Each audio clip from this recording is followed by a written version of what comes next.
Hello everyone, I'm Layman with MI Windows and Doors.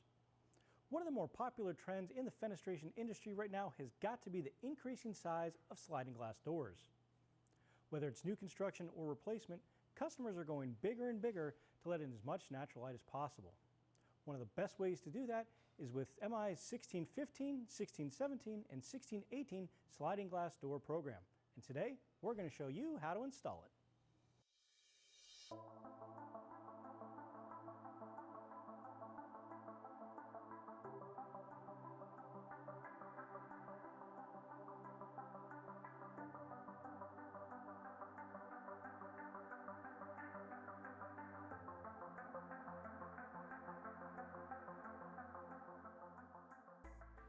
All right, before we get started, a couple things that I want to point out. Number one, we are obviously not out on a job site. We are in our engineering department here at MI Windows and Doors. Secondly, you're going to want some help. Thankfully, I've got Zach, our technical product specialist, and he's going to tell us all about the parts that we have laid out before you. Zach? Thanks, Layman. So what we're looking at here is what you're going to receive in your patio door set. First thing you want to do is get everything out, make sure you have all the right parts and pieces. You can see here the basics of the frame, your head, your sill, your left jamb, your right jamb. Some accessory pieces that we also offer are groove covers. So you see exterior groove cover and jamb covers, both interior and exterior. So we're going to look at what comes with your door as far as hardware. You have your metal installation brackets, your sash installation bag, frame installation bag, and then door installation bag. You see your standard handle. It comes with a keyed option, as well as a standard 2-point bolt action lock mortise. Some accessory pieces would be your flip bolt and your security bar. And we recommend you keep all of the parts in the bags until they're ready for use. Okay, so we're going to kick off the installation by assembling the frame. Now, Zach, you said that 5 go in each corner, but you're only going to start with 2, correct? That's correct. And the reason being, you want to go, the recommendations from Mama are on a diagonal. So we're going to put 2 screws in one corner and then go diagonal and put another 2 screws in.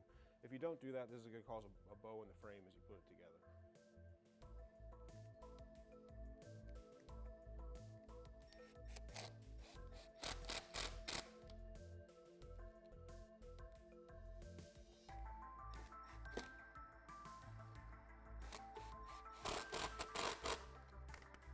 Okay.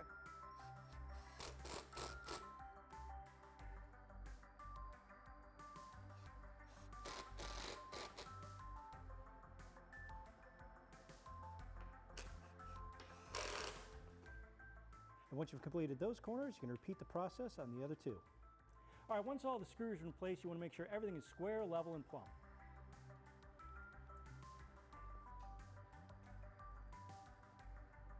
Good? Awesome.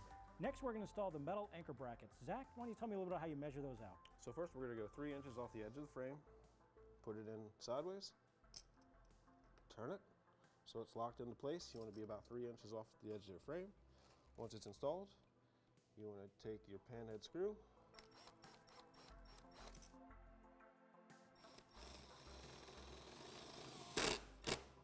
install like so, and then you're going to want to do that every 12 inches.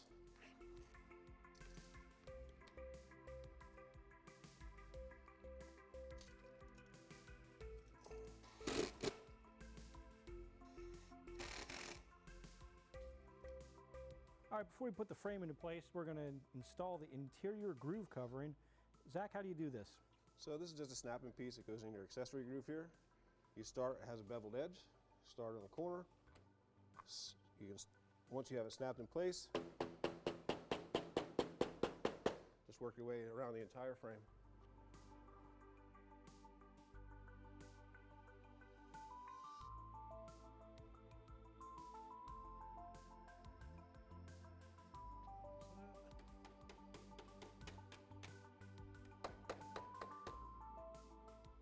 Okay, we're now ready to install our framing door opening. And I just want to remind you again that this is a bucked out frame, not an actual job site, so some of the installation recommendations are going to vary. Now for the purpose of this is going to be our interior, and this side will be our exterior. All right guys, you want to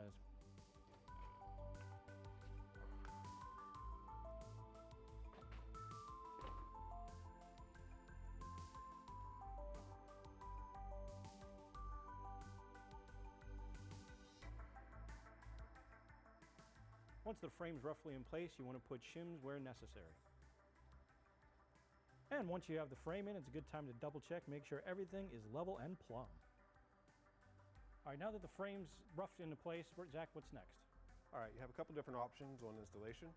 This is actually behind the stationary panel. So what you would do is install your screw, go through the first wall, and then install your cap to go over top. The other option is to go, if you have an accessory groove cover, you can go through this side. For this demonstration, I'm going to put it through on the stationary panel side,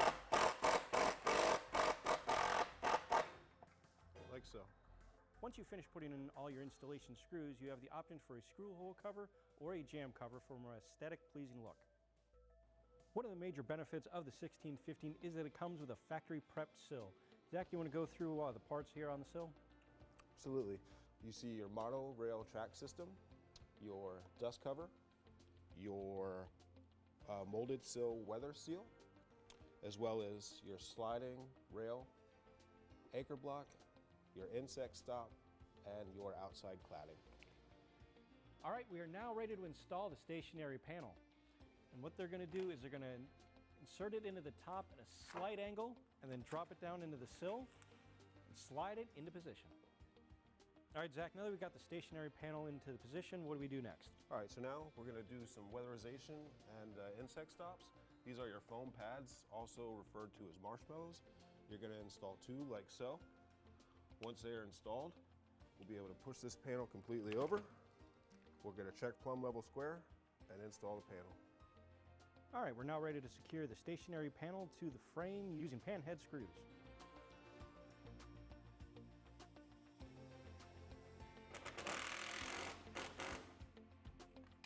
And once the screws are installed, you can use the supplied screw hole covers.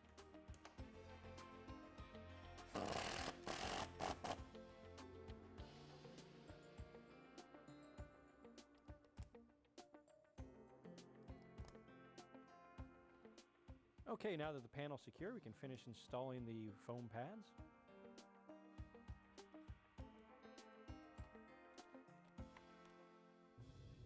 Okay, we're now ready to install the operational panel.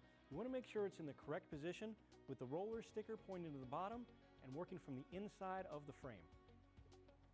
Now you're going to make sure you offset your interlock, lift up into the head, down onto your monorail. It's just that simple. All right, now that we have our operational panel in, we can install our anti-takeout. Seat this in the head. Slide it over to the interlock.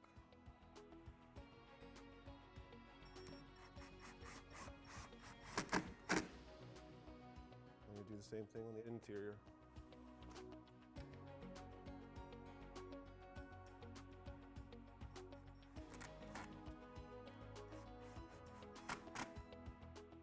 We're now ready to install our handle and mortise. Now, depending on which handle you choose, the installation is going to vary. For the purpose of this video, we went with our traditional C-style handle. All right, and Zach's going to go over the mortise prep and installation. Zach?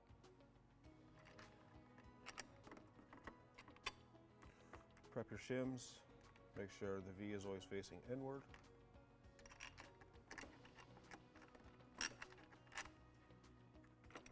Like so.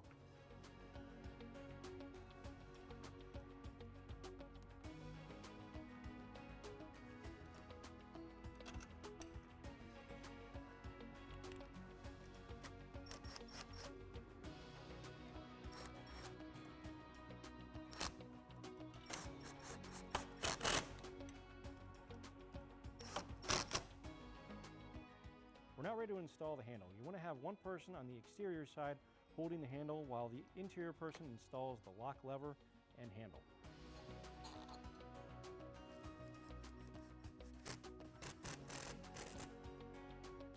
Now that the handle's installed, Zach, why don't you tell me a little bit more about the mortise and lock system? All right, this is our standard 2-point bolt style system. You'll see an anti-slam pin that needs to be compressed in order for the action to happen.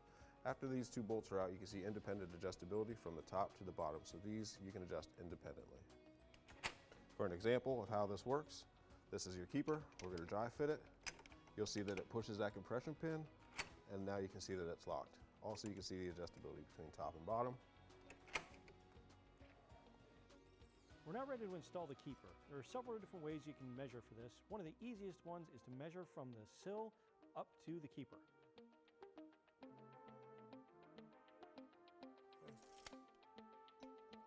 All right, once your holes are marked, you're ready to install.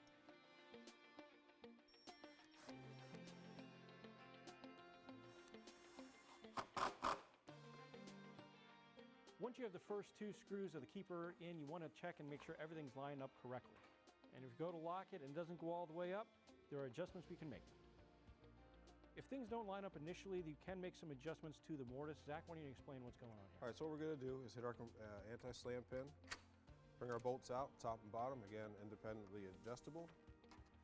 Turn to the left, you can actually extend your bolts out, so you have a longer throw. Make sure they're somewhat even, like so.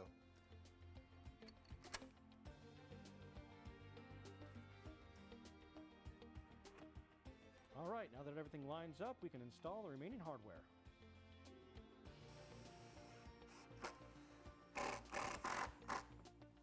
As stated before, this is normally your adjustment, these 2 screws. What we did for this exercise, we actually measured off the bottom pin here. So normally if you would measure to these 2 points, so you'd have adjustability up and down. Since we're in a controlled environment, it's a little easier for us to go top to bottom. For our 2-panel door, we're going to show you how to install the optional foot lock. Zach? So first, you want to measure at least 5/8 of an inch off of the edge of your panel so you don't move your cover. Once that's in place, you dry fit here and then install.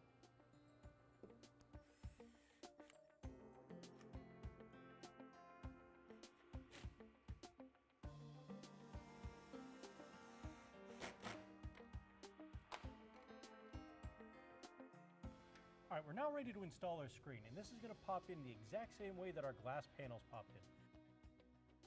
Just want to come up at an angle and then drop it on the track. And there you are. All right, and the last step in the installation is to install the optional jam covers. Zach, why don't you tell me a little bit about the jam covers and how to install it? So first, you want to identify the interior versus the exterior. Here we are on the interior, so you have a notch for the monorail system, as well as a notch for the head. You know that'll face towards you.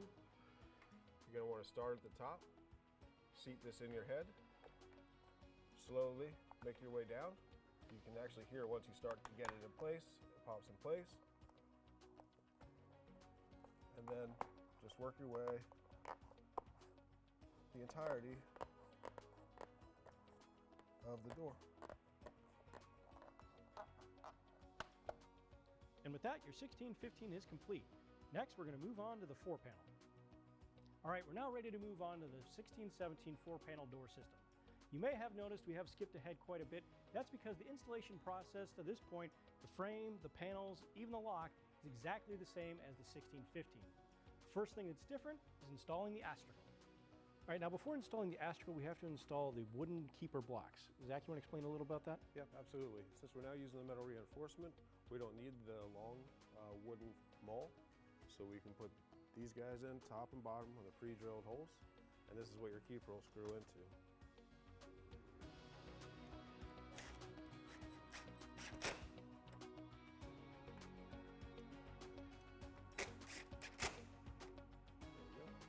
So now what we're going to do is fill in our 2 voids with some proof sealant. A 2-inch bead will do. Just run that straight down on both sides,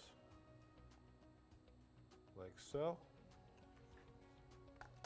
Take your infiltration block and put it right in the middle, making a solid seal the whole way around. All right, then you're going to do the same thing up at the top. 2-inch bead in the void, both sides. Oops. And then you insulate your insect block. Smooth it out, you're good to go. All right, you want to line up your astragal with the top exterior sash, right, Zach? That's correct. So to do that, you're gonna line up with your head and then your sill. You can use your finger to align with the exterior top of the sash. That's gonna allow for adjustment in the rollers if need be.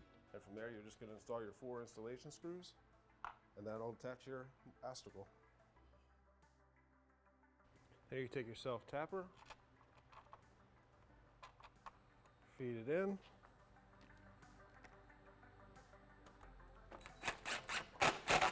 and install. And you can repeat the process for the remaining 3 screws.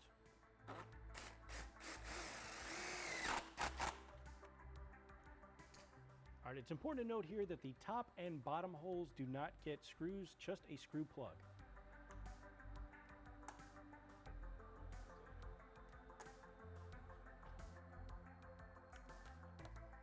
There you go. All right, once the astragal is in place, now you're ready to install the handle. This one's a lot less complicated since there's no lock.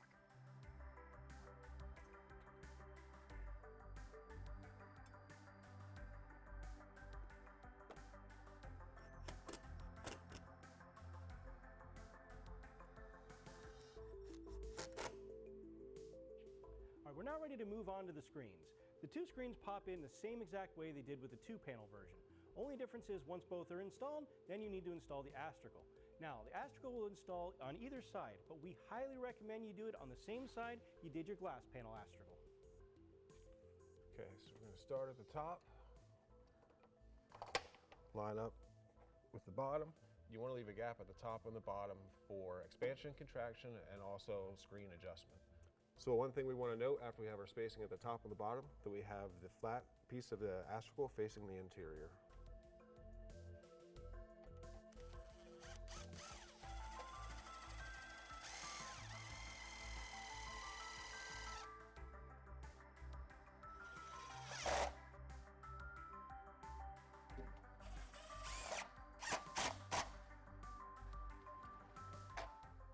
And now that the 4-panel is finished, it's time to move on to the 3-panel. All right, we're now ready to move on to the 3-panel door. As you can see, once again, we skipped ahead so we don't repeat the same steps. The frame, stationary panels, and even the interlock install the exact same way. Only difference is, on this one, there are 2 interlocks instead of 1. One of the most frequently asked questions has to be about the way we package our fixed meeting style along with the astragal. Zach, tell me a little bit about that. So you're going to notice that they are packaged together. The astragal is held on by 4 screws, and this is where your secondary interlock comes into play. You can see that these are together. The most important part of this piece is taking these 4 screws out prior to installation.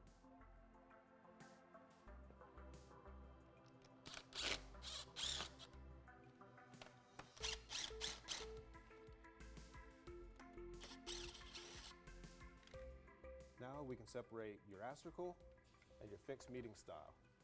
What we want to note on the fixed meeting style are the pre-drilled 4 holes that run from head to sill. Okay, Zach, now when it comes to installing the fixed meeting style, there's very specific hardware to be used, correct? That's correct. So to fasten into your anchor blocks in the head and in the sill, you're going to use what we call a shutter screw. It's a flat-headed screw. The reason for that is once installed, there's going to be a cap that fits over top, like so. The secondary pieces that we have, or fasteners that we have, are these 8 by 2 3/4. This is what's going to connect your 2 interlocks together. Those 4 pre-drilled holes, that's where these are going to be installed. So we're going to install the fixed meeting style just the same as you would a regular sash, starting at the head and at the sill, moving towards your anchor blocks. All right, we're now ready to install the flathead shutter screws. Remember, you want to leave a little bit out so we can put the cap on.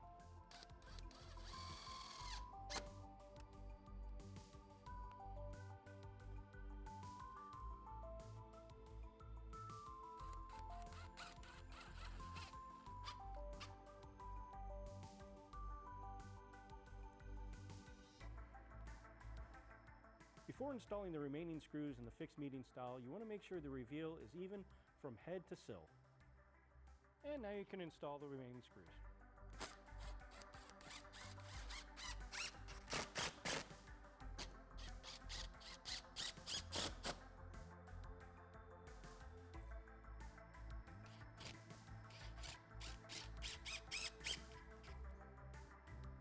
All right, we're now ready to install the astragal onto the fixed meeting style. We're going to use the original screws that we took out earlier, and what the astragal is going to do is cover up these ugly screws right here, right? Correct. All right. So we're going to bring it in from our sill to our head. As you can see, as you pull this tight, you're gonna have a little bit of slack from top to bottom. Covers up those screws. If you could hang on to that for me a second.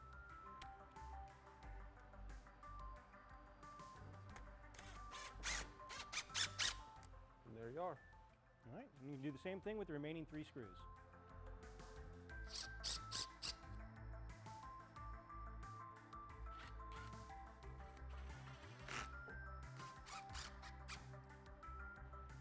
So now we'll install the sash.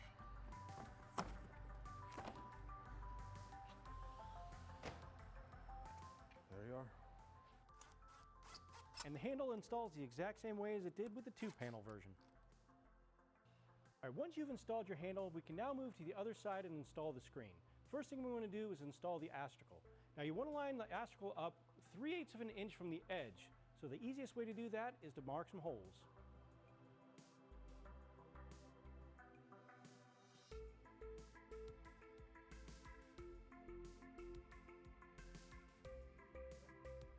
When lining up your astragal, you want to have a little bit of play at the top and the bottom to leave a little bit of room for expansion and contraction.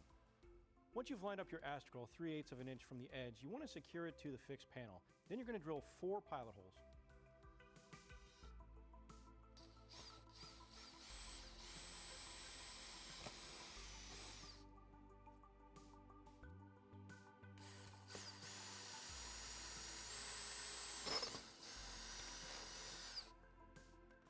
All right, and once you've drilled out your pilot holes, you can secure the astragal using the supplied hardware.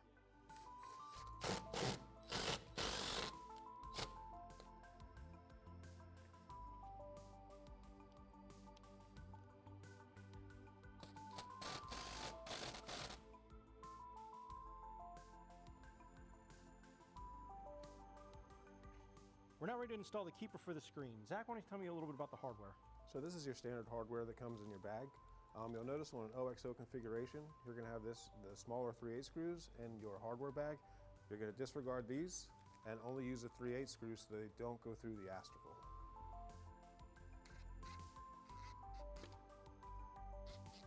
Put in like so. Check your adjustment. Put in your second screw.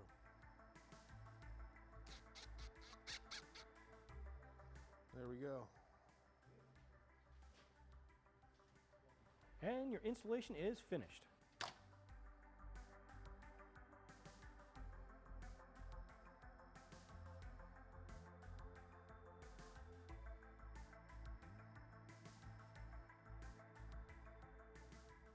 All right, and there you have it. The most basic installation recommendations for our 1615, 1617, and 1618 series sliding glass door program.